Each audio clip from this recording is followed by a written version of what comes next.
Assalamualaikum warahmatullahi wabarakatuh. Saudaraku, muslimin dan muslimat dimanapun berada, pada kesempatan berbahagia ini, kita akan melanjutkan ngaji tentang kitab haji, yakni tata kelola waktu untuk menuju salat fardu. Nah, ada kalanya ketika masuk salat fardu, kita mengantuk atau dalam kondisi sedang sangat amat lelah. Nah, bagaimana ketika sedang lelah ini? Apakah eh, atau bagaimana mengelola waktu supaya kita ketika sholat fardu datang ini kemudian kita tidak terlalu capek, tidak mengantuk atau tertidur di dalam sholat kita?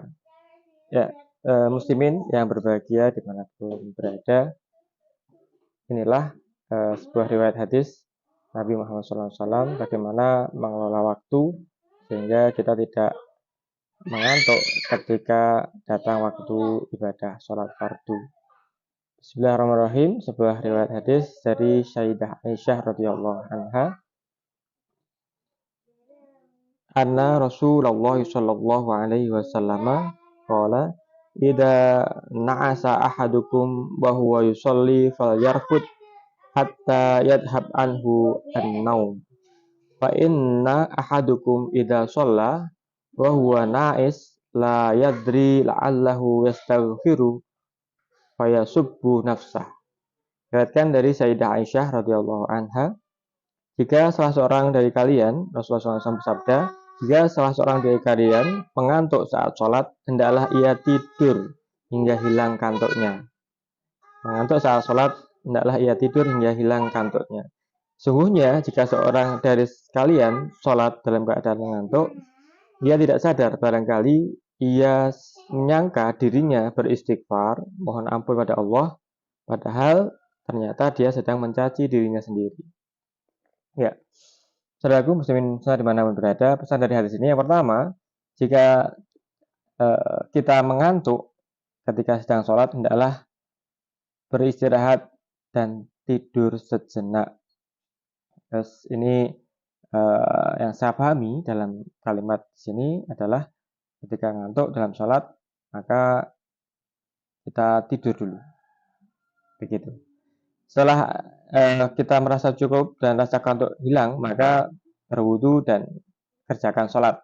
Yang kedua, pilihan terbaik yang diberikan Rasulullah SAW pada kita semua yang lelah dan mengantuk sebelum melaksanakan ibadah sholat adalah tidur dan istirahat terlebih dahulu.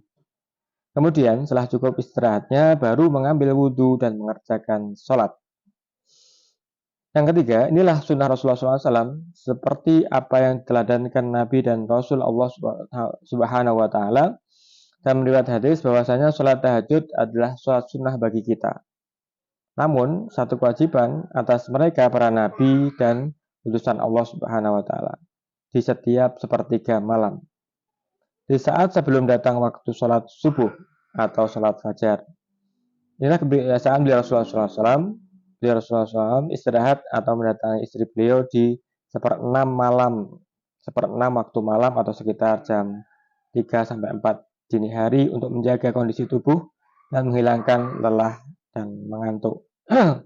Yang keempat, pada saat pelaksanaan ibadah haji di tanah suci, mengingat kondisi padatnya jamaah, jauhnya pemondokan dan transportasi yang harus mengantri, banyak di antara jamaah itu yang sudah tua ataupun yang masih muda menghabiskan 12 jam atau lebih dalam sehari untuk beribadah di Masjidil Haram maupun Masjid Nabawi. Utamanya adalah untuk sholat berjamaah, menuju sholat subuh berjamaah, berangkat jam 2, jam 3, menuju sholat zuhur, berangkat jam 10, menuju sholat asar, berangkat jam 1, menuju sholat maghrib, berangkat jam 3, menuju sholat isya, ini tidak pulang.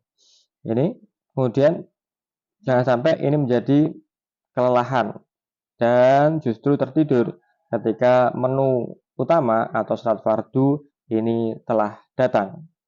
Maka inilah pentingnya ilmu dan dibutuhkan peran pembimbing ibadah untuk mengatur ritme ibadah, waktu istirahat dan kebutuhan atau hajat lainnya tetap terpenuhi, sehingga ibadah haji menjadi nyaman dan menyenangkan, tidak melelahkan. Inilah saudara-saudara sekalian kitab haji tentang bagaimana ketika kita mengantuk waktu sholat adalah kita istirahat sejenak, tidur sejenak untuk kemudian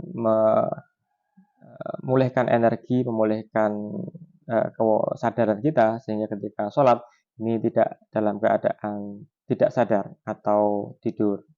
Semoga Allah Subhanahu wa taala memberikan hidayah kepada kita sekalian, keluarga kita sekalian, anak kita sekalian, muslimin semuanya untuk dapat menata laksana waktu ibadah dan istirahat dengan sebaik-baiknya. Amin ya rabbal alamin. Assalamualaikum warahmatullahi wabarakatuh.